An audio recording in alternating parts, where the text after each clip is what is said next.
This is the second in a series of videos about changing your name, and today we're talking about changing your name after marriage. My name is Joseph, the company is Names Plus, and we're here to help people change their name. Changing a name after marriage, well, 80% of brides will typically take their spouse's family name. A further 5% may combine names, so the bride and groom may create a new name or combine name, mesh names, and a small number of grooms are taking their bride's name. But it is a custom, it's not a legal obligation. So the whole name change process, that starts with the marriage certificate you receive from the Registry of Births, Deaths and Marriages. But you'll see on that certificate, it has your maiden name. So you haven't actually changed your name yet. The certificate is just your evidence to say that you are changing your name and taking your spouse's name. So the process for changing a name, let me take you through what we recommend at Names Plus. The first step is really to be clear on why you're changing a name. And it sounds obvious, but some people will choose not to change their names everywhere. And that's a subject to another video because there's far more to discuss in that. But if you're quite clear you're changing your name everywhere, then we can start moving forward.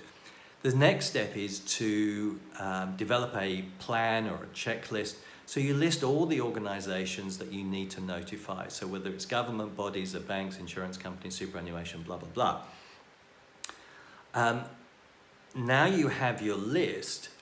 Each organisation needs to be notified differently.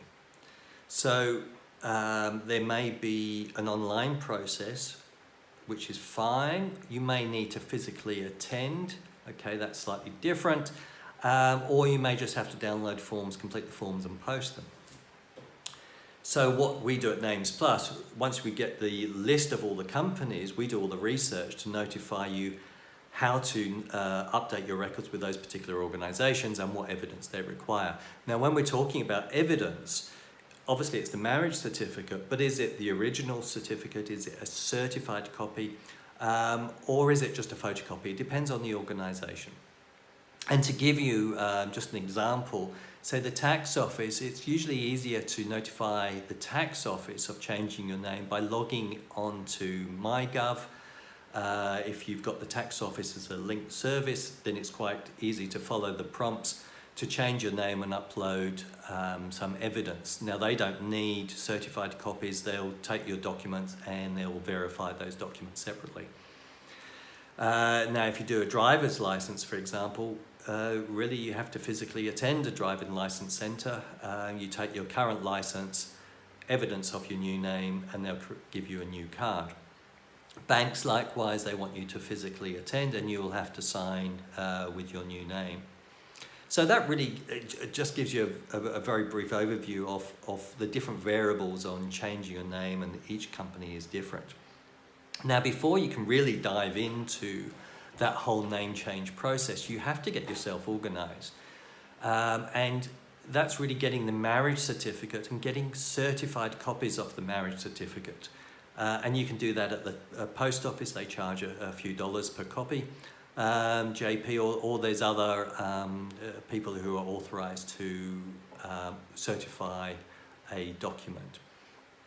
Because one of the key things when you're going through the process and where it gets really, really frustrating is when you're not ready or you don't have easy access to your documents. So scan the documents as well, because you'll be uploading documents when you do online applications, but also you'll have physical copies when you need to notify companies, like if you attend in person. So then once you're ready, you can really dive into the process and start going through one company at a time. And at the end of the process, you'll have your new name. So that's really it. That's what changing a name after marriage is all about. There's more information on the website, namesplus.com.au. My contact details are there, so if you want to contact me or have any further questions, please feel free to send me an email or text message. And even if you want a consult, there's a free 15-minute consult, which you're very welcome to book through the website. Thank you.